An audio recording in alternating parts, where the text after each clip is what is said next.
Hello, my name is Joanna, and I welcome you to the Johanna Draconis, the Deconstruction of CPTSD podcast. In this episode, I will get into the heart of it all, the trauma. It's what causes the PTSD and all its wonderful symptoms. Since we made out what the problem is, let's go right into the heart of the issue. There is no true consent what a trauma truly means or how it's to be tackled. But as it's the core of PTSD, it's also the core of the problem. First off, a trauma is a significant traumatic experience that does not happen on our everyday life. The trauma can be a tiny or enormous, and pretty much everything in between. Examples are the loss of a pet, friend, family member, etc. Or witnessing a strong crime, violence, etc. Now, how come some of those turn into trauma and some not? I think the key is if we manage to take care of them properly. Did our brain manage to deconstruct the trauma and put its pieces into its place? A child brain is challenged by this even by small traumas, which is why those usually remain buried, put aside or so, until we can solve them one day.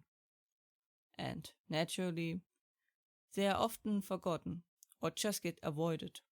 But that is beside the point.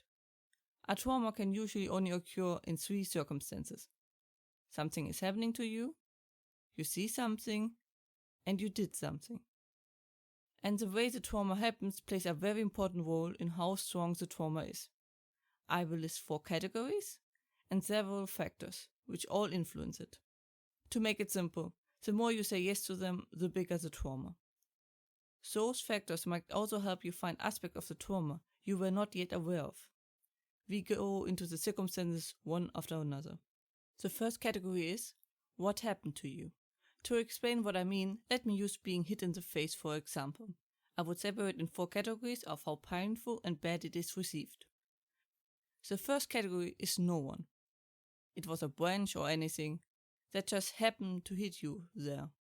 You could see it as the neutral pain as nothing is added to it, except maybe the embarrassment that it happened. The second category is us ourselves. We unintentionally hit ourselves, either when we try to hit something else or we push something down and we lose grip and swing at our face. Embarrassing for sure. The third category is someone else, but unintentionally. Someone spoke with gestures too wide or something like that, and the hands end in your face. Person is very apologetic. Now its level is depending how sure we are it was accidental, and how generous we feel about being forgiving in that moment. The fourth category is someone else, but intentionally. This will be perceived as the most painful and threatening, as it doesn't just physically harm us, but also bears the threat of further harm to us. And the person harming us doesn't have to do it themselves. They can also achieve that through different means. The fourth category is what we're usually really interested in. The extremity of this trauma is then further determined by following factors, and I hope I didn't overlook some. Also, please take your time answering these questions, as it can become easily too much. Frequency. How often did it happen apart from each other? Consistency. How much could you expect it to happen and or a specific time? Length. How long was the attack? Time span. How long did you suffer under the attacks, be it days, months, or years? Force. How strong was the attack? Cause. Was there a reason for the attack? Cruelty. How much it happened just to make you suffer? Life threat. Was there a threat to your life? Silence. Were you threatened to remain silent? Psychological. Was the attack psychological? Person of power. Was the attacker a person that had power over you? Boss, mother, family member, etc.? Person of trust. Was the attacker a person you trusted or needed to trust? Parents, doctor, etc. Social environment. How much seemed your social environment be supportive of what is happening? Environment. How stable was your everyday life? Help. Did you receive any help? Could someone have helped? Forced action. Were you forced to do something you don't want to? Forced life. Were you forced to live in a way you didn't want to? Personality. Did the attacker try to change your personality? Entertaining. How much was the attacker entertained by your suffering? Mercy. Did the attacker respond to your signs of pain? Regret. Did the attacker show regret and/or remorse of what he did? Blame. Were you blamed for what happened? Torture. Was it torture? Before you answer the last question, I want to make you aware that torture doesn't mean it needs to be a torture chamber and a professional torturer. Torture is defined as the act of causing great physical or mental pain in order to persuade someone to do something, or to give information, or to be cruel to a person or animal. I want to add, to just enjoy the suffering of the other person. You see that the definition is way more open than that. Especially someone who suffered regular abuse should take another look at it.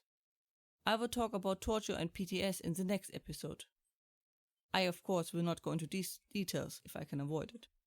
The second category is what you witnessed. We have basically the same 4 categories as before, just for witnessing it. Little changes in that regard. Additionally, the factors pretty much remain the same. Of course, this time from the witness perspective. Accomplice. Were you forced to be an accomplice? Helpless. How much were you able to help? Victim. How close were you to the victim? Attacker. How close were you to the attacker? Guilt. Did you feel guilty about what happened? Movement. Were you able to move? Choice. Did you make a wrong choice? Hurt. Were you also hurt? The third category is what you did. And the same goes here. The 4 categories stays the same, just switched. As in, you attacked something but it was nothing, you accidentally attacked, etc. Now the factors do vary a bit from the other versions.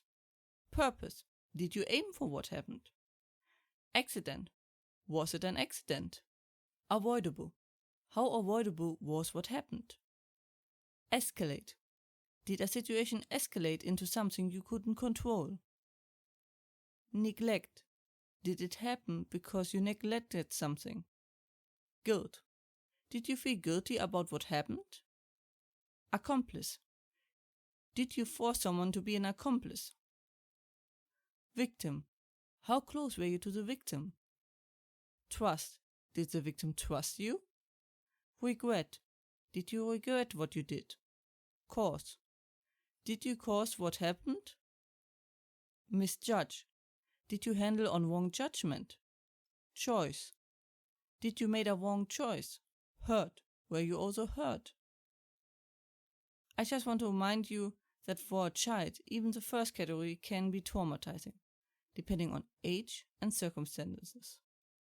Now, since we made clear what the trauma is, let's see what we can do about it. So, how do we do it? You see, a trauma is like a pomegranate, or simplified, like an orange. You can't swallow it in a whole. You have to open it up and take it on piece by piece. And it's messy and tedious work.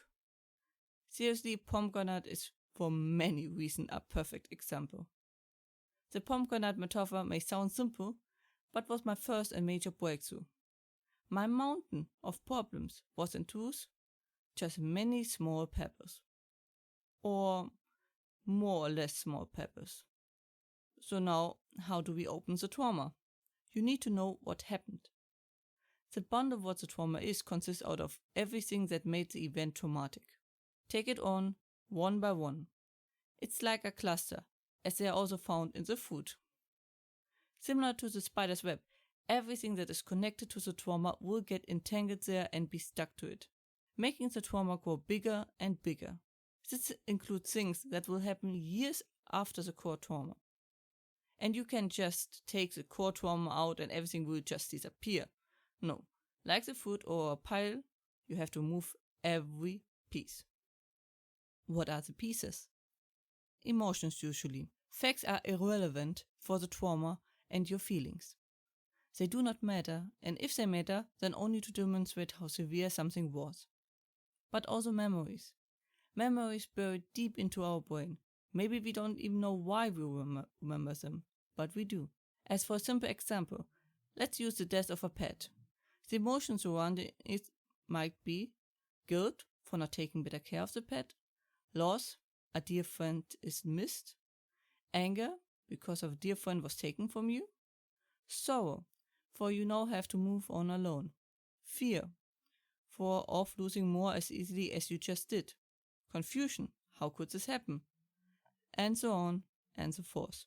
And the memories might be about moments we hesitated to say something regarding the pet, we feel we didn't respond it correctly or enough, moments when we shoved it aside, moments when we realized the pet isn't there anymore, moments when we really could have used the support of the pet, moments when we saw a pet looking similar to the pet, and so on and so forth.